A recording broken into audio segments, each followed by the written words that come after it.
A gente conhece bem a história, não é? Uma caixa misteriosa, uma ordem divina para não abrir de jeito nenhum e uma decisão que liberta o caos no mundo. É a famosa história da caixa de Pandora. Mas e se essa história não for sobre desobediência? E se, na verdade, ela for sobre o nascimento de um método? Pois é, vamos mergulhar nisto. A ordem de Zeus não podia ser mais clara. Era absoluta, direta, sem margem para dúvidas. Não abra. A proibição era o ponto central de tudo.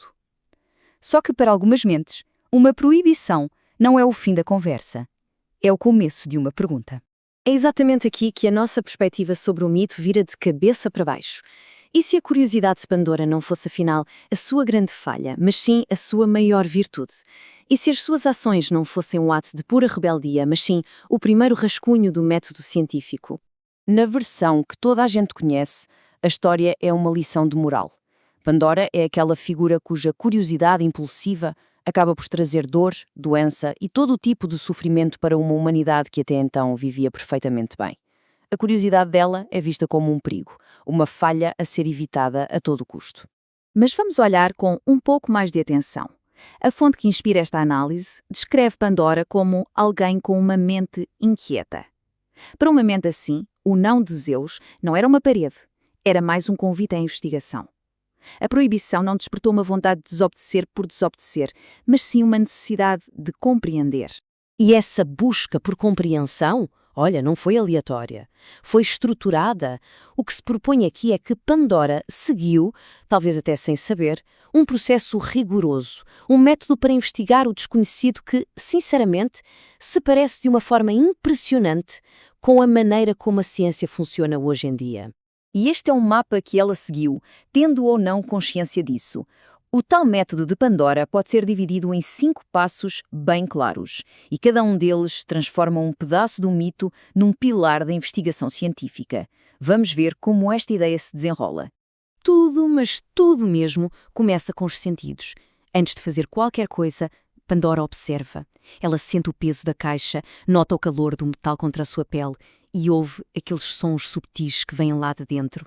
Ela não está a agir por impulso, ela está a recolher as primeiras pistas que o universo lhe está a dar. E aqui acontece a transição crucial da observação para a teoria. Com base no calor e no som que percebeu, Pandora formula uma ideia, um palpite bem fundamentado. Dentro desta caixa existem forças naturais que reagem ao ambiente cá fora. Isto já não é só curiosidade, é o nascimento de uma hipótese. E então, chega a hora da verdade. E isto é fundamental. Ela não abre a caixa de uma vez. Pandora realiza um experimento controlado.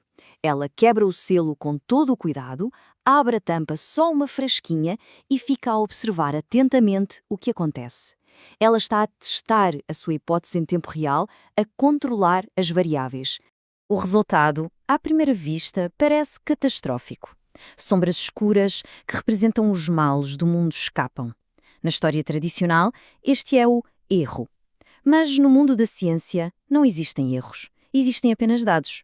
O que parece um desastre é, na verdade, o resultado do experimento. É informação pura, valiosíssima. E aqui a gente consegue ver os dados que ela recolheu de forma bem concreta. Pensem bem, cada mal que saiu da caixa teve um efeito que se podia observar. As flores à volta murcharam, isso é um dado biológico. O ar arrefeceu de repente. Isso é um dado termodinâmico. Sem sequer se dar conta, Pandora estava ali a catalogar as leis fundamentais da natureza. Mas depois de todo aquele caos, depois da recolha de dados que pareciam tão negativos, o experimento ainda não tinha chegado ao fim. Algo permaneceu dentro da caixa à espera de ser observado. A fase final estava prestes a começar. Lá no fundo, depois de todos os desafios terem sido libertados, restava uma luz dourada, pequena mas intensa. A esperança. No mito, ela é muitas vezes vista como um consolo, quase um prémio de participação. Mas, nesta interpretação, o papel dela é muito, mas muito mais profundo. E este é o ponto-chave de tudo. A esperança não era só mais um item na caixa, era a própria conclusão do experimento. A esperança é o método científico, a ferramenta que nos permite enfrentar todos os outros desafios. É a capacidade de observar, de teorizar e de experimentar para encontrar soluções. Esse é o verdadeiro poder que Pandora nos deixou. E assim, a história transforma-se completamente. Deixa de ser um aviso contra a curiosidade e passa a ser uma celebração dela. O legado de Pandora não é o sofrimento que ela libertou, mas sim a ferramenta que ela descobriu para o enfrentar. Esta comparação resume tudo na perfeição. Onde o mito antigo via perigo e pecado, uma leitura científica vê poder e progresso.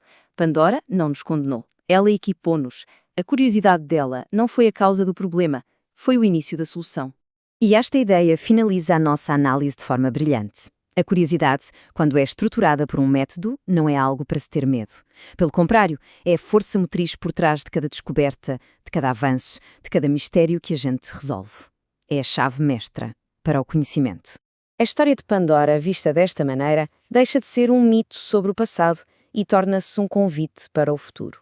Deixa-nos com uma pergunta, não sobre deuses e caixas mágicas, mas sobre nós mesmos e o potencial ilimitado da nossa própria mente inquieta. Fica a questão: que caixas é que a nossa curiosidade coletiva ainda tem para abrir?